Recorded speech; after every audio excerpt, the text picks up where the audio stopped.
పల్లవి వచ్చి చరణ్ని అడుగుతూ ఉంటుంది. ప్లీజ్ చరణ్, మా అమ్మ కోసం నాకు హెల్ప్ చేయాలి ప్లీజ్. కాలేజ్కి వచ్చి సీసీటీవీ ఫుటేజ్లో ఏదైనా ఇన్ఫర్మేషన్ ఉంటుంది కదా, చూడాలి అనుకుంటున్నాను. ప్లీజ్ నన్ను కాలేజ్కి తీసుకెళ్ళవా అని చెప్పి పల్లవి అంటూ ఉంటే అప్పుడు చరణ్ అంటాడు, అంటే ఏంటి పల్లవి, మీ అమ్మకి సహాయం చేస్తే అక్కడ మీ అమ్మ తప్పు చేయలేదంటే మా అమ్మ తప్పు చేసినట్టే కదా, ఏం ప్రూవ్ చేయాలనుకుంటున్నావు అని చెప్పి అంటాడు చరణ్.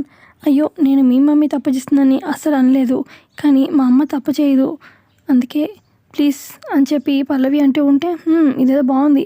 రాజుగారి మొదటి పెళ్ళాం మంచిది అంట, మరి రెండో పెళ్ళాం మంచిది కాదన్నట్ట, అంతే కదా, అంటే మా అమ్మ తప్పు చేసినట్టే కదా నీ లెక్క ప్రకారం, చెప్పు అని చరణ్ అడుగుతూ ఉంటే, అయ్యో కాదు, అంటే ఇంకా మంచిదే ఉండొచ్చు కదా, అలా కూడా ఆలోచించచ్చు కదా నువ్వు చెప్పిన సామెత ప్రకారం అని చెప్పి అంటుంది పల్లవి.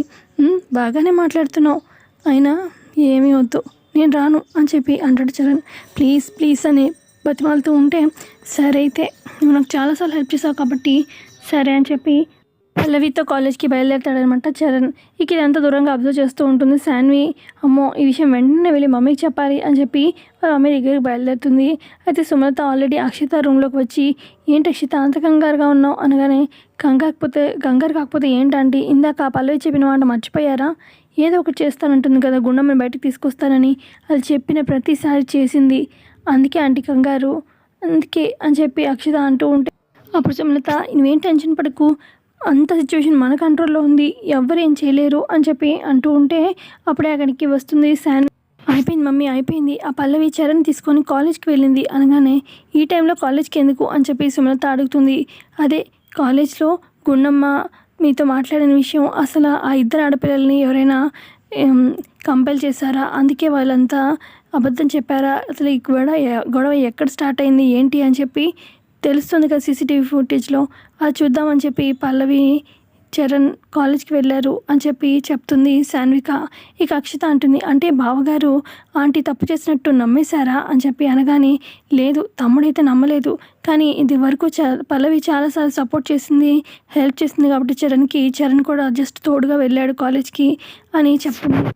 ఇటు అక్షిత అంటుంది, ఆంటీ చరణ్కి కనుక మీరే ఇదంతా చేయించారు, మీరే తప్పు ఉందని తెలిసిందంటే ఇక ఏముందంటే మీరు చాలా చీప్ అయిపోతారు చరణ్ దృష్టిలో, ఇక మీ ప్లేస్ శ్రీకృష్ణ జన్మస్థానమే అని చెప్పి అక్షిత అంటూ ఉంటే, ఏ అక్షిత ఏం మాట్లాడుతున్నావు అని చెప్పి గట్టిగా అరుస్తుంది సుమలత. అప్పుడు శాన్వి అంటుంది, ఎందుకు మమ్మీ తన మీద అరుస్తున్నావు, తను చెప్పింది నిజమే కదా, ఏదో ఒకటి చేయి, ఏదో ఒకటి ఆలోచించు అని చెప్పి చెప్తూ ఉంటుంది శాన్వి సుమలతతోని. వాళ్ళు కాలేజ్కి కూడా వెళ్ళుంటారు, ఏదో ఒక చేయండి ఆంటీ అని చెప్పి అక్షిత కూడా అంటూ ఉంటుంది. ఈ లోపల కాలేజ్కి దాదాపు రీచ్ అయిపోతారనమాట. ఇక కార్ నుంచి దిగుతారు చరణ్ అలాగే పల్లవి. ఇక చరణ్ చెప్తాడు, చూడు మమ్మీ ఇందులో ఇన్వాల్వ్ అయ్యి లేదు, నేను వచ్చానంటే మా మమ్మీ తప్పు చేసినట్టు కాదు అనగానే, అయ్యో స్వామి ఇక్కడికి వచ్చాక డిస్కషన్స్ ఏంటి, మీ మమ్మీ తప్పు చేసిందని నేనేం అనట్లేదు, మా అమ్మ గురించి ఏదైనా క్లూ దొరకచ్చు అని చెప్పి ఇక్కడ దాకా తీసుకొచ్చాను, పద వెళ్దాము, ఇంటి దగ్గర ఒప్పుకొని మళ్ళీ ఇక్కడ ఏంటి డిస్కషన్ అని చెప్పి అంటుంది పల్లవి. ఈ లోపల అక్కడ వాచ్మెన్, అదేంటి సార్ ఈ టైంకి వచ్చారు అనగానే, సీసీటీవీ ఫుటేజ్ చెక్ చేయాలి అని చెప్పి చరణ్ అంటాడు. పదండి సార్ నేను చూపిస్తాను అని చెప్పి ఇక వాచ్మెన్ తీసుకొస్తూ ఉంటాడనమాట చరణ్ని పల్లవిని లోపలికి. ఈ లోపల ఎక్కడైతే సీసీటీవీ ఫుటేజ్ ఉంటుందో ఆ ప్లేస్కి అక్షిత ఆల్రెడీ వీళ్ళకన్నా ముందే రీచ్ అయిపోతుందనమాట. ఇక అక్షిత వచ్చి ఆ సిస్టమ్ దగ్గర అంతా చూస్తూ ఉంటుంది. ఈ సీసీటీవీ ఫుటేజ్ వాళ్ళు వచ్చేటప్పుడు మొత్తం నేను డిలీట్ చేయాలి అని చెప్పి ఇక డిలీట్ చేస్తూ ఉంటుంది. ఇక డిలీట్ చేస్తూ ఉంటే ఈ లోపల వీళ్ళు రానే వస్తారనమాట అక్కడికి. ఇక వెంటనే దాక్కుంటుంది టేబుల్ కింద అక్షిత. ఇదిగోండి మేడం, ఇక్కడే అంత సీసీటీవీ ఫుటేజ్ అంతా ఉంటుంది, చూసుకోండి అని చెప్పి వాచ్మెన్ చెప్తాడనమాట. ఇక పల్లవి అంతా చూస్తూ ఉంటుంది. ఇదేంటి 2 days బిఫోర్ దాకా అంతా రికార్డ్ అయింది, 2 days నుంచి అసలు సీసీటీవీ ఫుటేజ్ ఏది లేదు అని చెప్పి అనగానే, అంటే మేడం అప్పుడప్పుడు కాలేజ్లో సీసీటీవీ కెమెరాస్ పనిచేయవు మేడం అని చెప్పి చెప్తూ ఉంటాడు అక్కడున్న వాచ్మెన్. అవును, నా దగ్గర కూడా తెలుసు, నా నోటీసుకు కూడా వచ్చింది అని చెప్పి చెప్తూ ఉంటాడు చరణ్. లేదు చరణ్, ఎవరో కావాలని మా అమ్మ బయటపడకూడదని చెప్పి ఇదంతా డిలీట్ చేసినట్టు అనిపిస్తుంది, నాకేదో తేడా కొడుతుంది అని చెప్పి అంటూ ఉంటుంది పల్లవి. సరే మనం వచ్చిన పని అయితే అవ్వలేదు కదా, పద వెళ్దాము అని చెప్పి అంటాడు చరణ్. ఇక చేసేదేం లేక పద అని చెప్పి ఇక పల్లవి చరణ్ ఇంటికి బయలుదేరుతారు. ఇక అమ్మయ్య, నన్నైతే ఎవరు చూడలేదు, మొత్తానికి సీసీటీవీ ఫుటేజ్ అయితే డిలీట్ చేశాను, ఇక గుండమ్మని భలే లాక్ చేశాను, చూద్దాం ఇక పల్లవి ఏం చేస్తుందో. ఇక అక్షిత కూడా ఇంటికి బయలుదేరుతుంది. మరోపక్క నెక్స్ట్ డే ఉదయాన్నే పల్లవి లేచి ఇక ఆ దేవుడికి పూజ చేస్తూ ఉంటుంది, హారతిస్తూ ఆ దేవుడిని ఇలా వేడుకుంటూ ఉంటుంది. స్వామి, నేను చేయాల్సిందైతే ఒక ప్రయత్నం అయితే చేశాను. ఆ ప్రయత్నం సఫలీకృతం అవ్వాలని నువ్వే ఆశీర్వదించాలి. ఎలాగైనా గుండమ్మ గారు తప్పు చేయలేదు కాబట్టి బయటకు వచ్చేలాగా నువ్వే చేయాలి స్వామి, ప్లీజ్ అని చెప్పి దండం పెట్టుకుంటూ ఉంటుంది. మన పక్క హాల్లో చరణ్ వాళ్ళ బామ్మ అలాగే చంటి కూర్చుని ఉంటారనమాట.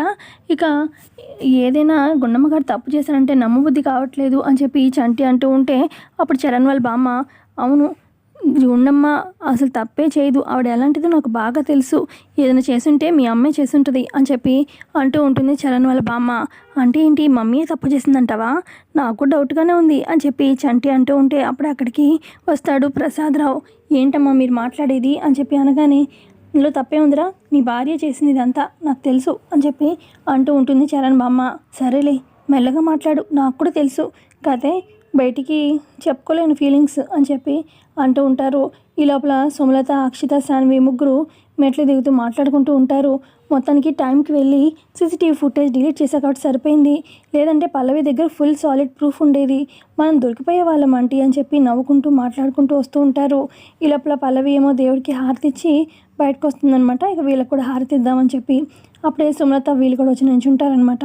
ఇక అటు చరణ్ వాళ్ళ బామ్మ హారతి అంతా తీసుకున్నాక, ఏంటి మీ అమ్మ కాని అమ్మ గుండమ్మ జైల్లో నుంచి బయటికి రావాలి, విడుదలవ్వాలి అని చెప్పి దండం పెట్టుకుంటున్నావా అని చెప్పి సుమలత అంటూ ఉంటే, అవును మా అమ్మ తప్పు చేయలేదు కాబట్టి ఖచ్చితంగా బయటకు వస్తుంది, చూస్తూ ఉండండి అని చెప్పి పల్లవి అంటూ ఉంటే అప్పుడు సుమలత, ఏంటి బయటకు వచ్చేది, కావాలంటే నువ్వు కూడా కోర్టుకి రా, వచ్చి చూసుకో, అక్కడ లోపల ఎవరుండేది బయట ఎవరుండేది అనేది చూస్తూ ఉండు, మీ అమ్మ ఇంత ఇదిగా కమిషన్ అని చెప్పి కాలేజ్ యాజమాన్యాన్ని ఇంత ఇదిగా నవ్వులు పాలు చేసినట్టు పరువు తీసినట్టు చేసింది కాబట్టి ఖచ్చితంగా మీ అమ్మ జైల్లోనే ఉంటుంది, చూడు పదా అని చెప్పి మేమైతే కోర్టుకు వెళ్తున్నాము అని చెప్పి బయలుదేరుతారు.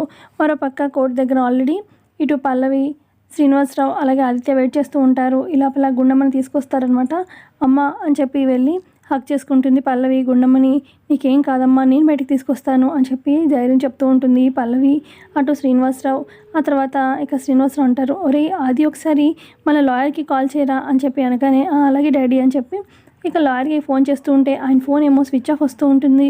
ఇదేంటి బయలుదేరేటప్పుడు కాల్ చేసావు కదరా, ఇప్పుడు ఫోన్ స్విచ్ ఆఫ్ రావడం ఏంటి అని చెప్పి శ్రీనివాసరావు ఆదిత్యని అడుగుతూ ఉంటే, ఏమో నాన్న అదే అర్థం కావట్లేదు, కంగారుగా కూడా ఉంది, మేబీ ఫోన్ ఏమన్నా ఛార్జింగ్ అయిపోయిందేమో, కాసేపు అయితే చూద్దాంలే, కోర్టు స్టార్ట్ అవ్వడానికి ఇంకా టైం ఉంది కదా అని చెప్పి అంటూ ఉంటారు ఆదిత్య. మరోపక్క ఇటు అక్షిత, శాన్వి, సుమలత మాట్లాడుకుంటూ ఉంటారు. వాళ్ళ లాయర్ ఫోన్ లిఫ్ట్ చేయడు, ఆయన్ని కూడా డబ్బుతో కొనేశాను, సో గుండమ్మని కాపాడేది ఇంకెవ్వరూ లేరు, ఇక అయిపోయింది గుండమ్మ చాప్టర్ అని చెప్పి సుమలత వాళ్ళు సంతోషపడుతూ ఉంటారు. మరోపక్క కోర్టు స్టార్ట్ అవుతుందనమాట. ఇక గుండమ్మని హాజరవ్వమంటారు. బోన్లో వచ్చి నుంచుంటే, మీరు లెక్చరర్గా వర్క్ చేస్తున్నారు కదా అనగానే, అవునండి లెక్చరర్గా V3 కాలేజ్లో వర్క్ చేస్తున్నాను అని చెప్పి గుండమ్మ చెప్తుంది. మరి ఏంటి పనులు, కమిషన్ అడగడం ఏంటి, కాలేజ్ కోసం ఏదో మంచి జరగాలి పిల్లలకి అని చెప్పి ట్యూషన్ అని పెడితే మీరు కమిషన్ అడిగేది ఏంటి అని చెప్పి లాయర్ వాళ్ళు మాట్లాడుతూ ఉంటే, లేదండి అది ఫేక్ కేస్, నేను అలా చేయలేదు, అదంతా అబద్ధం అని చెప్పి గుండమ్మ చెప్తూ ఉంటుంది. సో ఇంతే అండి వాళ్ళ ఎపిసోడ్లో జరిగింది. ఎపిసోడ్ నచ్చితే ఖచ్చితంగా లైక్ చేయండి. Thanks for watching.